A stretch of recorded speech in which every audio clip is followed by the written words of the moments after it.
Wanna go? Wow. What? Wanna go? What the fuck?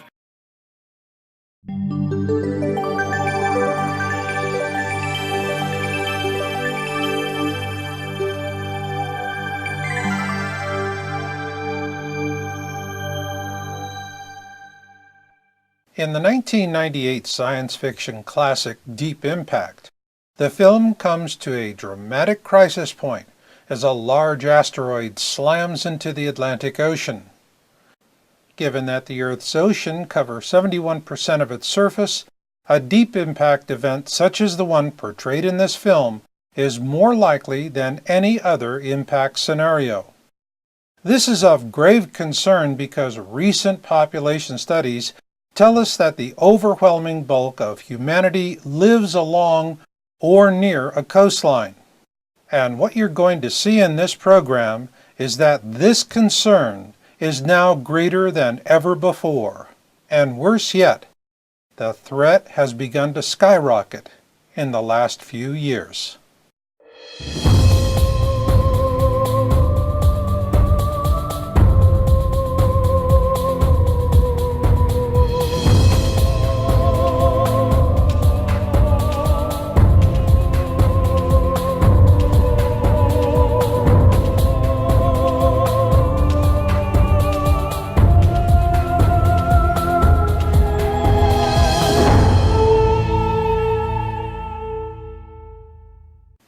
Deep within each of us is a racial memory of rocks falling out of the sky and killing people. And sometimes it's a little difficult for us to handle.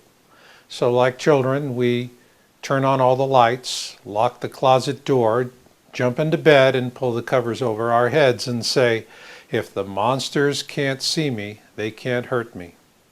Well, you know, there is a little bit of truth to that because asteroids and superbolides cannot see us.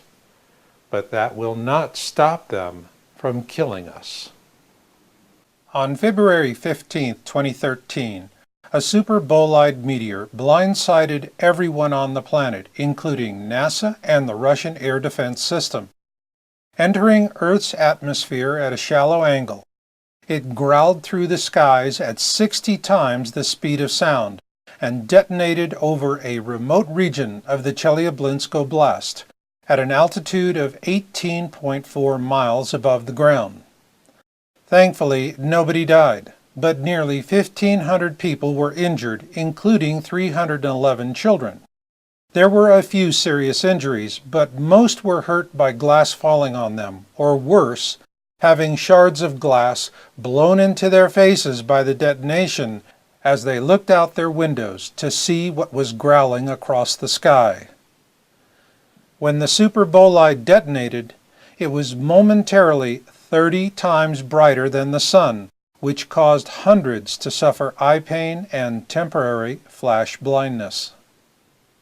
This is because when the Chelyabinsk superbolide detonated, it released 30 times as much energy as the little boy uranium bomb dropped on Hiroshima on August 6, 1945.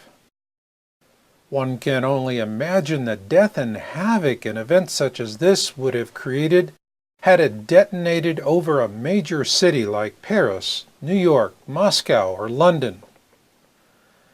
And so as the story faded from the front page, as all stories do, it was out of sight and out of mind for most.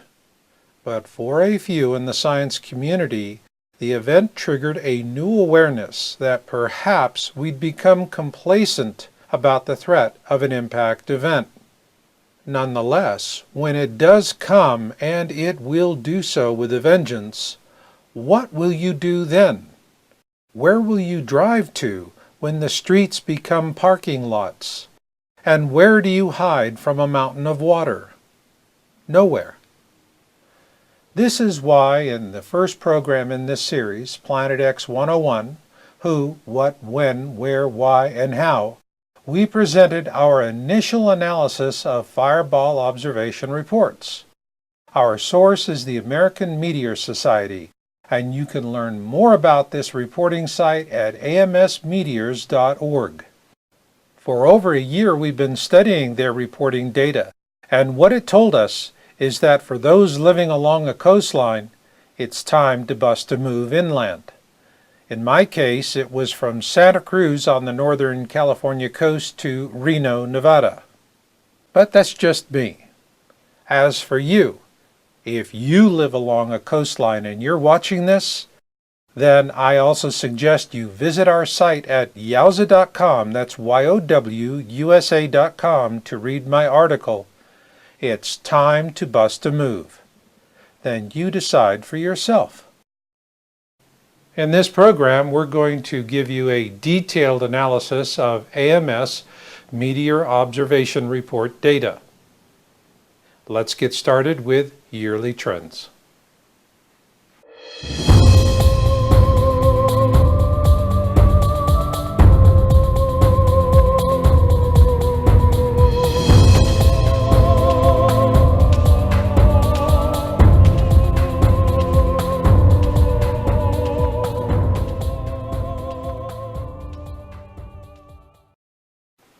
At yowza.com, what we're tracking are fireball reports, those big ugly rocks that fly through the sky and make the evening news. And this year started with an interesting twist, so to speak. So let's get caught up. The AMS reporting data presented in our first program in this series, Planet X 101, Who, What, When, Where, Why, and How, was through to October 2013. In this program, we'll update that to include the first quarter of 2014. So let's get started. Here we see the complete actuals for all of 2013. Based on those 2013 actuals, here are the monthly estimates for 2014. Now let's see how the 2014 estimates compare with the first quarter of 2014. In January, the estimate is spot on. The actual for January is consistent with the estimate based on the prior year actual.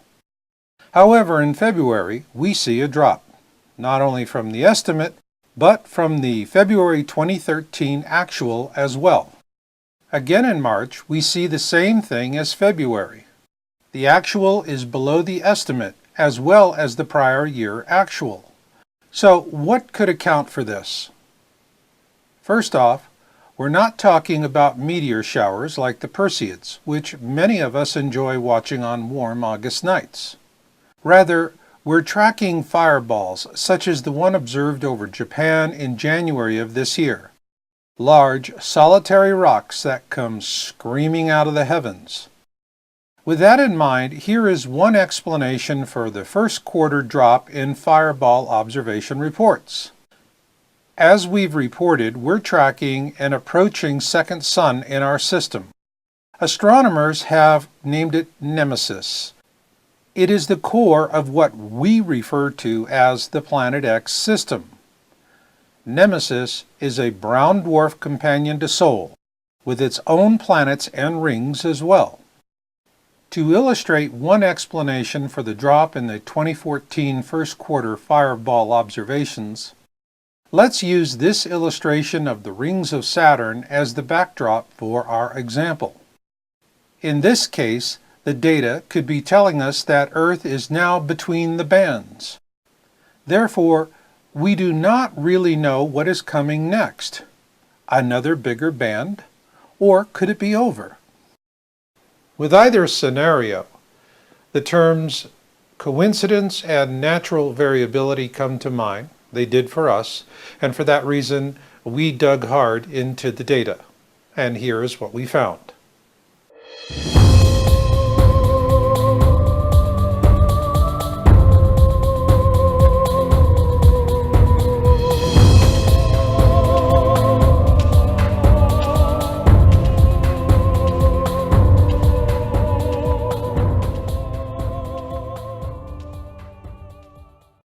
Let's assume that the brown dwarf at the core of the Planet X system is like the other massive objects in our solar system, in that it is also surrounded by rings.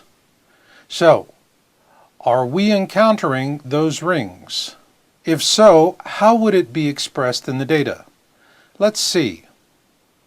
For the purpose of this study, we're going to use a line graph instead of a bar chart. And here we are starting with the 2013 to 2014 actuals based on current AMS reporting data. Using this data, we can project through to the end of 2015, and this shows a steady uptick. Then when we extend the projection out to 2016, we see an even greater uptick happening. And finally, when we go to the end of the projection in January 2017, the trend does appear ominous. With this in mind, let's see where the Chelyabinsk super bolide that detonated over Russia on February 15, 2013 fits into this picture. Here we have added the Chelyabinsk super bolide to our previous timeline.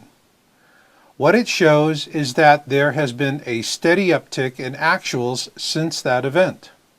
However, when we expand the timeline to cover the period 2009 through January 2017, this is when we really begin to get a sense of what is happening. This is not coincidence, nor is it natural variability. And if you're living along a coastline, you should be concerned. Now let's take a look at multi-state observations.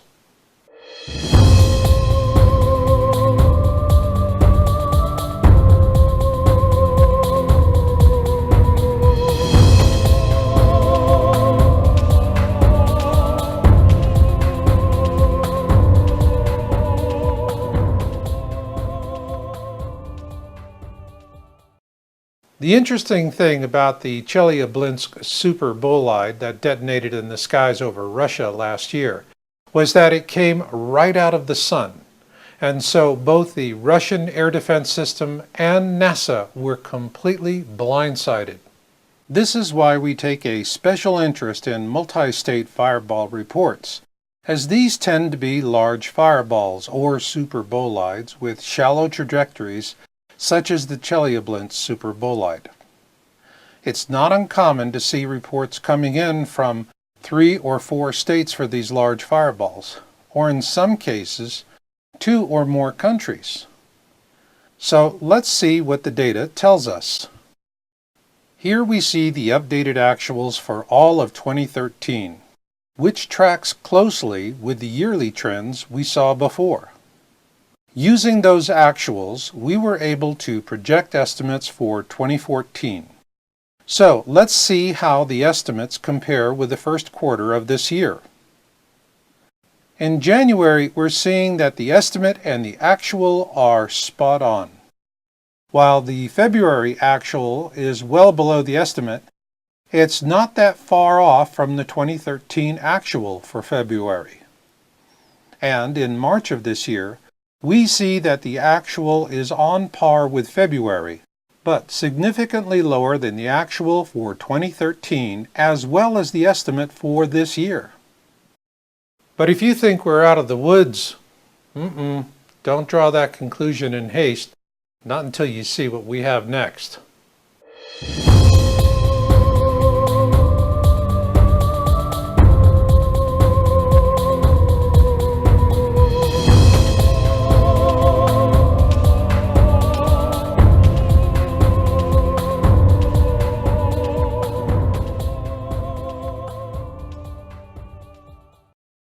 The AMS data set is very rich with many different types of data, but the one that really gets our attention the most are called huge events.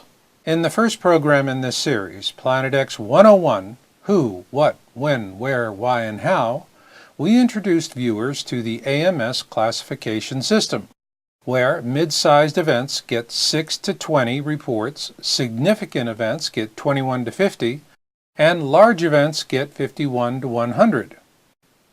Huge events get 100 plus reports.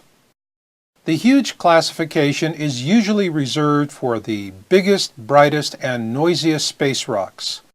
These are the ones we need to worry about, so let's take a look at the trend data. Here we see the actuals for 2013, and the first thing we can't help but notice is that it's a bit spotty. Then, using the general trend projection, we created 2014 estimates for huge events.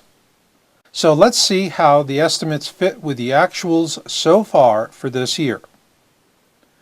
With January of this year, what we now see is a reverse in the earlier trend data for the first quarter, which shows several reporting types with lower values. Then in February, a surprise. Since there were no prior year actuals for this classification, we could not make a prediction. Nonetheless, there were 2 huge events in February. It's also interesting to note that there were no huge events in March. So was February a fluke? We wondered about that ourselves. But as we were finalizing our study, a huge event occurred in April. Like February of this year, there was no estimate because there was no prior year actual. So while we are seeing a downward trend for the first quarter and the earlier categories we showed you, what we're seeing with the huge classification is anomalous and disturbing. To help put this in context, we're now going to present the 2 most significant trends in this report.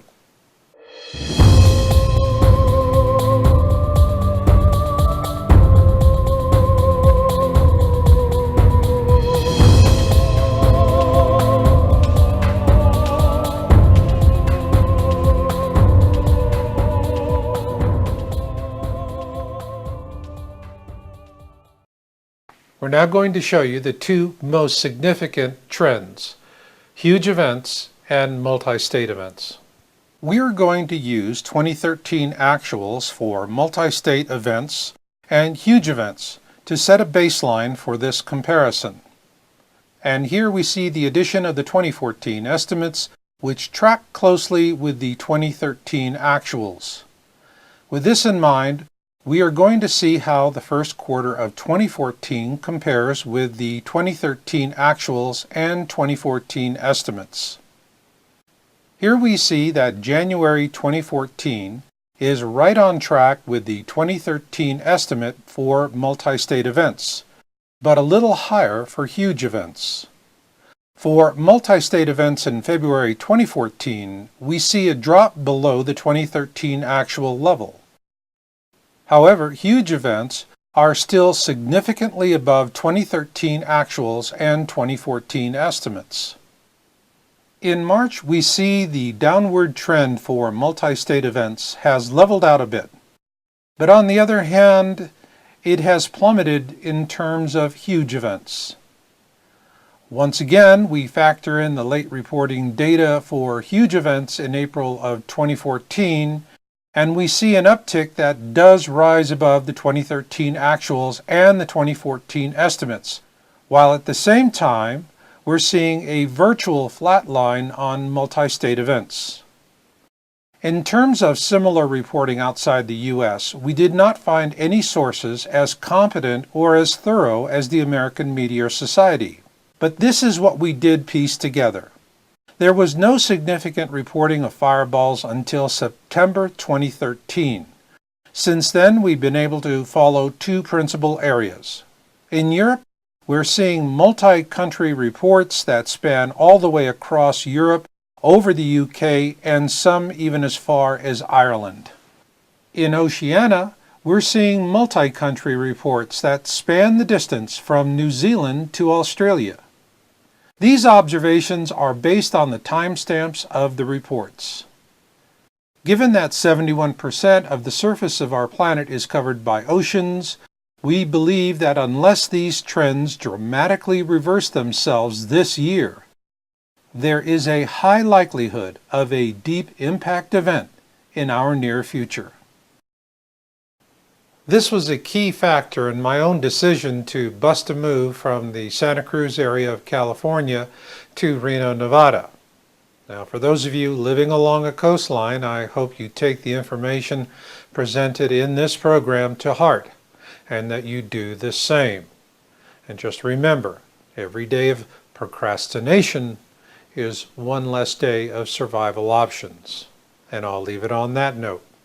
So until the next time we meet, remember Marshall's motto, destiny comes to those who listen and fate finds the rest. So learn what you can learn, do what you can do, and never give up hope. This is Marshall, and I'll catch you on the backside.